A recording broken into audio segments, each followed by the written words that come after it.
নমস্কার বন্ধুরা, যারা যারা এসবিআই অ্যাকাউন্ট আছে তারা লাগে একটা ভালো খবর। এই ভিডিওটা পুরো দেখবা আর স্কিপ করবে না, কারণ এসবিআই থেকে যে ইন্স্যুরেন্স দেওয়া চলে এই ইন্স্যুরেন্সের বিষয়ে এই ভিডিওর মধ্যে সম্পূর্ণ আপনারা পাইবা। স্যার তারা কথা কইরা আপনারা ভিডিওটা দেখুন আর শেয়ার করুন। যারা এসবিআই অ্যাকাউন্ট আছে তারা লাগে এটা ভালো খবর, ঠিক আছে। আরেকটা জিনিস আমি কইরাম, আপনারা সিএসপি আছে যে আমরা ধর্মীর মধ্যে যারা ধর্মীর জামালপাড়ার কিনারও আছো তারা লাগিয়া আপনাদের খাবুগঞ্জ যেতে লাগতো না। আমরা সিএসপির মধ্যে ধর্মীর সিএসপি যদি আইয়া আপনারা এই ইন্স্যুরেন্সটা করতে পারবা। এটা দেখিও কিন্তু বিশেষ উদ্দেশ্য প্রধানমন্ত্রীর 3টা স্পেশাল স্কিম আছে, যেটা প্রত্যেক ব্যাংকের কাস্টমারের লাগিয়া, এটা বিশেষ করিয়া গ্রামাঞ্চলের যারা আমরা মানুষ আছি তারা লাগিয়া এটা বিশেষ স্কিম। এটার মধ্যে আছে প্রধানমন্ত্রী জীবন বীমা যোজনা, যেটা 20 টাকা, আগে এটা 12 টাকা দিয়ে করতাম, এখন 20 টাকা দিয়া করা হয়। এটার বেনিফিট হইলে গিয়া অ্যাক্সিডেন্টলি কেউ যদি মারা যায় কোনো মানুষ, তাহলে এককালীন 2 লক্ষ টাকা এটা থেকে ওই মানুষের ফ্যামিলি পাইব। এরপরে টোটাল ডিসেবিলিটি যদি হয়ে যায়, মানে কোনো হাত একবারে খাটিয়ে গেছে বা কোনো ধরনের বিকলাঙ্গতা যদি আই হয় অ্যাক্সিডেন্ট কোনো কারণে, তাইলে তাই এই 2 লক্ষ টাকাটা তাই এককালীন পাইবা। এরপরে আছে প্রধানমন্ত্রী জীবন জ্যোতি বীমা যোজনা, যেটা আগে 330 টাকা দিয়ে করা হইতো, বর্তমানে এটা 436 টাকা। এটা আপনারা অনেকে হয়তো করে লাইছেন। বিভিন্ন ব্যাংক থেকে এটার উপরে জোর দেওয়া হয়, সরকারের পক্ষ থেকে এটা বিশেষ করে জোর দেওয়া হয় যাতে গ্রামের যারা মানুষ আছেন তারা এটার মানে লাভ উপভোগ করতে পারে। তো বিশেষ করে আমরা দেখছি যে 436 টাকা, যেটা দিনও 1 টাকা থেকে একটু বেশ, 1 টাকা 20 পয়সা বা 1 টাকা 15 পয়সা ওরকম করে দিনও, প্রতিদিনও। কিন্তু আমরা ওই টাকাটারে আমরা গ্রামের মানুষ করি যে বছরে যে 436 টাকা, ওইটা খুব বড় একটা অ্যামাউন্ট হয়ে যায়। তো আমি এটারে একটু বাঙ্গিয়া আপনারা বুঝাই দিব যে 436 টাকা, যেটা আপনারা খেয়াল করবা যে একটা বাচ্চা আজকের দিনে একটা বাচ্চা, ছোট একটা বাচ্চা তাকে 15 টাকা 20 টাকা খাই ফেলাই দেয়। আপনারা হয়তো দেখুন বাজার দোকানে যাইব গিয়া 10 টাকা লয়ে যাইব, 10 টাকা চিপস খাই আইব, কিন্তু ওই বাচ্চার ভবিষ্যতের লাগিয়া আপনার নিজের সিকিউরিটির লাগিয়া আপনি 1 টাকা 20 পয়সা এটা বছরে দেওয়া, ওটা বড় মনে করেন আমরা গ্রামের মাসে। তো এটা একটু খেয়াল করিয়া আপনারা ব্যাংকে অ্যাকাউন্টে সেভিং করবা। সেভিং করলে কি তাইব, যদি আপনার অ্যাকাউন্ট 500 টাকা বছরের শেষে থাকে, মে মাসে প্রত্যেক মাসে এটা প্রিমিয়াম কাটা হয়, তো প্রত্যেক মে মাসে অন্তত 500 টাকা এটা মেনটেন করে রাখবা। আমরা সবসময় কাস্টমারের হই যেটা যে অ্যাকাউন্টে টাকা রাখুন, টাকা রাখলে অ্যাকাউন্টে টাকা রাখলে আপনার লাভ, ব্যাংকের কোনো লাভ নাই কেন, আপনার লাভ। ব্যাংকে আপনাদের 4.5 টাকা বছর যেটা ইন্টারেস্ট দেয় যদি সেভিংয়ে আপনারা টাকা রাখুন। এবং ব্যাংকের জানেন আপনারা যে বড় ধরনের অ্যামাউন্টও রাখা যায় এখানে, 2 বছর লাগিয়ে 3 বছর লাগিয়ে 6 মাসের লাগিয়ে স্কিম আছে, যেটা 7.5% ইন্টারেস্টে দেওয়া হয়। তো ওই যে 436 টাকা যেটা কইলাম, এটা খুব বড় একটা অ্যামাউন্ট না। দিনও আপনারা যদি খেয়াল করেন 10 টাকা করে সেভিং করবেন, আমরা সিএসপিতে 50 টাকা রাখার সুযোগ আছে, ডেইলি 50 টাকা রাখতে পারবো আপনারা মিনিমাম। আগে 10 টাকা আসলে এখন 50 টাকা। মাসে যদি 100 টাকা করে সেভিং করেন, সেভিং করতা কেউ মনে করেন যে এই অ্যাকাউন্টটা জিরো ব্যালেন্স মনে করি একবারে জিরো করে লইয়া যেতে গেছে, যে এটা করবা না। অ্যাকাউন্টও আপনারা সেভিং করবা, মাসে মাসে হয়তো 200 টাকা 300 টাকা মুরগি, হাঁস, ডিম, ওইগুলো আমরা তো সেভিং, আমরা বিশেষ করে কিভাবে পালি, মুরগি, ছাগল, হাঁস, গরু এগুলো পালিত। এগুলো পালিয়ে আমরা কিতা করি, কোনো সময় আমরা বালিশের নিচে টাকা ঢুকাই রাখি দিই। ওই টাকাটা কিতা করবা, ব্যাংকে সেভিং করবা, তখন আরো 1 টাকা মুনাফা হইব। তো এর লাগে গ্রামে গঞ্জে দেখবা সিএসপি খোলাইছে, আপনারা সুবিধা সিএসপি খোলাইছে, তারা এখানে গিয়ে আপনারা যে কোনো সময় গিয়ে ট্রানজাকশন করতে পারবা। তো এটার একটা সুযোগ আপনারা গ্রামও দেখবেন, অনেক সিএসপি, যে কোনো ব্যাংকের সিএসপি থাকে। এখন বিশেষ সুবিধা হয়ে গিয়া যে কোনো ব্যাংকের সিএসপিতে আপনারা গিয়া ট্রানজাকশন করতে পারবেন যদি আপনারা আধার লিঙ্ক থাকে। তো ওইটার আমি পিএম জেজেবিআই, যেটা প্রধানমন্ত্রী জীবন জ্যোতি বীমা যোজনা, যেটা এটারও বেনিফিট 2 লক্ষ টাকা।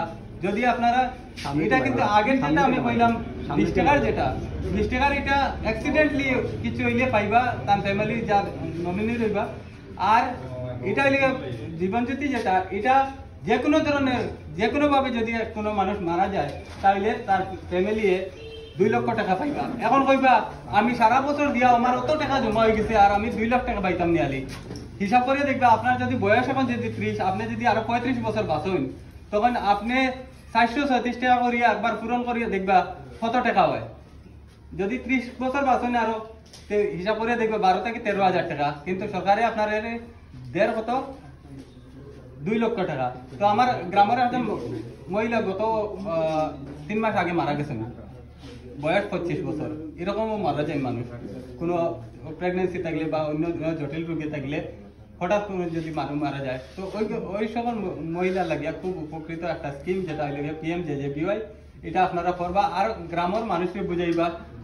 যেহেতু আপনারা উঠি আইছেন গ্রাম থাকিয়া সচেতন মানুষ হিসাবে আপনারা উঠি আইছেন, তো গড়ের কিনারে যারা গরিব মানুষ আছেন তারা বোঝানোর চেষ্টা করবা যে প্রধানমন্ত্রী 2015 সালে অগাস্ট মাসে একটা স্কিম লঞ্চ করছেন, যেটা হইল গিয়া প্রধানমন্ত্রীর একটা যে গ্রামের যে মানুষের অ্যাকাউন্ট খুলিয়া দিবা লাগে একটা স্কিম, যেটা ওইটা প্রধানমন্ত্রী প্রধানমন্ত্রী জনধন যোজনা। তো জনধন যোজনার মাধ্যমে গ্রামাঞ্চলের মানুষকে 0 ব্যালেন্সে অ্যাকাউন্ট খুলিয়ে দেওয়া হয়। আর ওই অ্যাকাউন্টটা পরবর্তীতে মানুষের অনেক ধারণা থাকে যে 0 ব্যালেন্সটা মনে হয় আলি 0 লাগিয়া না, এটার মাঝে টাকা আপনারা সেভিং করতে পারবা আর প্রয়োজনীয় আপনারা যে কোনো সময় উঠাইতে পারবা। তো আপনারা যদি অ্যাকাউন্টে আধার লিঙ্ক থাকে তাহলে আপনারা যে কোনো জায়গায়, এখন দেখবা দোকানেরটা তো মাঝে আধার লিঙ্ক দিয়া টাকা উঠে যায়, জানেন? তো দোকানের মাঝে গিয়া আপনারা টাকা উঠাইতে পারবা, CSP মাঝে উঠাইতে পারবা, যে কোনো জায়গায় উঠাইতে পারবা, অনলাইন ব্যাংকিংও করতে পারবা। সেই অ্যাকাউন্ট আপনারা ফোনপে দিয়ে টাকা পাঠাইন, এই অ্যাকাউন্ট করলে ফোনপে দিয়ে পাঠাইতে পারবা। এখন আমরা স্টেট ব্যাংকে লই আইছে লগে লগে অ্যাকাউন্ট 5 মিনিটের ভিতরে অ্যাকাউন্ট দেওয়া, 5 মিনিটের ভিতরে অ্যাকাউন্ট দেওয়া যায়। তো আপনারা বাচ্চারা অ্যাকাউন্ট 5 মিনিটের ভিতরে পাইতে পারবা।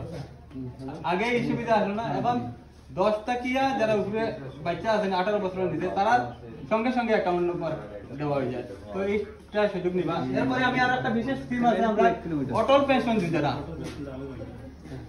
অটল পেনশন যোজনা, ঠিক আছে। আমার দাদা হিসেবে তাই কইবা অটল পেনশন যোজনা এটা একটা লাভদায়ক স্কিম। দাদা অটল পেনশন যোজনা একটা পেনশনের স্কিম, আপনারা কেউ আছেন এখানে করা পেনশনের স্কিম?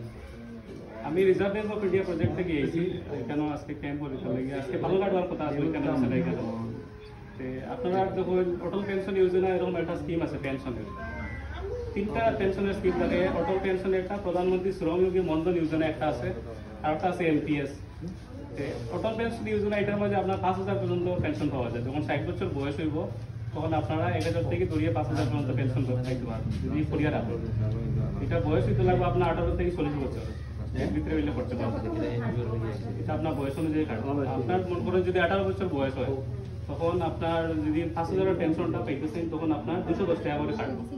এখানে সরকার আরো 210 টাকা জমা করবে। ওই টাকাটা যখন আপনার এটা সবাই সমান কাটবে না, বয়স যার কম আছে তার একটু কম কাটবে। 210 টাকা করে যদি খাটিয়া রাখে, যখন 60 বছর বয়স হয়ে যাব তখন আপনার যে টাকা জমবো ওই টাকাটা আপনার পেনশন উঠে থাকবে। আপনার 5,000 করে পেনশন দেওয়া যাবে। মনে করেন বড় দাদা একজন করছে 5,000 পেয়ে যাবে, যখন মারা গেল তার যে ওয়াইফ আছে সেই পেনশন 5,000 করে পেয়ে যাবে। তারপরে আপনার যে নমিনি আছে, ছেলে হোক মেয়ে হোক, আপনার নমিনি দেওয়া অ্যাকাউন্টে নমিনি 1 লক্ষ 8.5 লক্ষ টাকা পাইবে। এরকম পেনশন এখানে জরুরি। আজকে মনে করেন যারা দিনমজুরি মানুষ আছে, সবাই কাজ করতে পারে, বয়স হয়ে যায় তখন কেউ কাজ করতে পারে না, তখন আমরা কিতা দিতে লাগে, মানে ছেলে মেয়ের উপর নির্ভর হতে লাগে। ওই সময় খুব দরকার পেনশন। আর ওই স্কিমটা খুব এখানে তো আপনার যে সবাই একটা ইনকামের সোর্স থাকে বয়স কম থাকলে, ওই ইনকামটা যদি আপনার পেনশন রূপে যদি একটু করে মাসে মাসে ভালো হতো। ইন্স্যুরেন্স করবা, আর যারা যারা নাই তারা অ্যাকাউন্ট করবা করে ইন্স্যুরেন্সগুলো করবা। এখন আমি একটা হইতাম, দাদারা তো কইছে ইন্স্যুরেন্সের বিষয়ে সব কিছু। আমার মানে একটাই কথা আর কি, মানে 50 বছরের নিচে যারা আসুন সবাই 436 টাকা করতেই হতো। এটা মানে এটা গভর্নমেন্টই লঞ্চ করছে যে সিচুয়েশন ক্যাম্প, মানে কেউ যাতে বাকি না থাকে। 50 বছরের নিচে যারা আছে তারা সবাই 436 টাকা ইন্স্যুর হইতো, আর যারা 70 বছরের নিচে আছে তারা 20 টাকা ইন্স্যুর হইতো। তো ওইটা কেউ যাতে মিস করবে না, যেন মানে কার কোন সময় কীভাবে কী হইব বোঝা বড় মুশকিল। এটা আমি ব্রাঞ্চের মধ্যে অনেক পেমেন্ট করতাম আমরা, মানে এরকম ব্যবস্থা এটা মা বাবা হয়ে গেছে, কেউ নাই, দুজনই মারা গেছে একসঙ্গে, ছেলেমেয়েরা 4 লাখ টাকা পাই আর। তো এটা মানে আমি আবার রিকোয়েস্ট রাখি আপনার কিতা হইতাম, মানে থাকতে আপনি বুঝতে না, মানে পরিবার নিয়ে করতে আর কি, আপনার লেগে না আলটিমেটলি, কিন্তু পরিবারে হয়তো আপনি বুক করতে পারতো না, বা যারা আছে তারা বুক করতে পারতো না, পরিবারে হইব আলটিমেটলি। কিন্তু একটা ফ্যামিলি যে 2 লাখ টাকা পাইলে পরে কত সেভ হয়। এই গত বছর বিএমআরসি আমার জানা মধ্যে একজন লোক ইলেকট্রিক শর্ট খেয়ে মারা গেছে। তো ইলেকট্রিক শর্ট মারা গেছে, তার মানে অ্যাক্সিডেন্ট করেছিল, তার দুটোটাই ইন্স্যুরেন্স আসলো। তো 2 লাখ 10 লাখ টাকা তার ওয়াইফে পাইছে। তো এটা দেখো মাত্র 500 টাকার বিনিময়, 500 টাকাও নাই, মানে 456 টাকার বিনিময়ে 4 লক্ষ টাকা পাওয়াটা মানে কম বড় ব্যাপার নেই হোক। তো এই জিনিসটা ইগনোর করি না কেউ আর কি, মানে আমি চাইছি আমি নর্মনি, আমিও তো মরতাম না, জানি সেও তো মরতে চায় না, সবাই চাই যে আমার ছেলেমেয়েরা ভালো রাখবো, ছেলেমেয়েরা যে সুখে থাকে। তো ওই জিনিসটা চিন্তা করি, মানে যারা 50 বছর নিচে আছে সবাই মোটামুটি 440টা করবাই এটা, যে কোনো উপায় যে কোনো সময় কিছু ঘটনা করতে পারে। আর 70-এর উপরে যারা আছেন, 70 নিচে যারা আছেন, তারা 20টা করবা আর কি। গভর্নমেন্টে লঞ্চ করছে, আর গভর্নমেন্টে আমরা আমরা গ্রামে গিয়া কইতাম ওইতাম ব্রাঞ্চ চালিয়ে আমরা কইলাম, বা আমার যে সিএসপি বাইরে আছে তারাও কর আপনারা। তো আমার রিকোয়েস্ট ওটাই যে প্লিজ করবা, এটা ইগনোর করবা না, এটা ইগনোর করবার লেগে নাই, এটা করবার লেগে মানে গভর্নমেন্টে জোর দেন, তবে আমরা জোর দিলাম, আমরা ঘরে ঘরে পৌঁছাই গিয়া কদিন পরে গিয়া। তো চেষ্টা করবো যে আমার সবাই আমার করাইবার।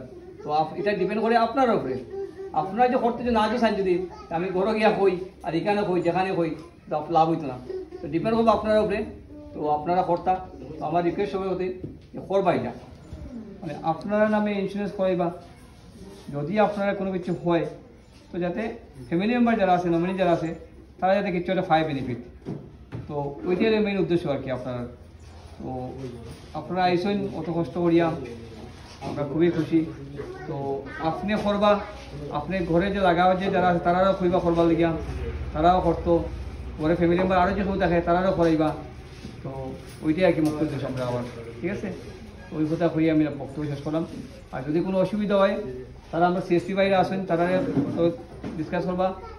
যদি তারপরে অসুবিধা হয়, আমি ব্রাঞ্চ ম্যানেজার বহাত আছি খাবগঞ্জ শাখার মধ্যে, আমার কাছে আইবা, আমি আসি, আমি দেখে দেবো। এনি প্রবলেম, যে কোনো প্রবলেম হবো আমার কইবা, ঠিক আছে।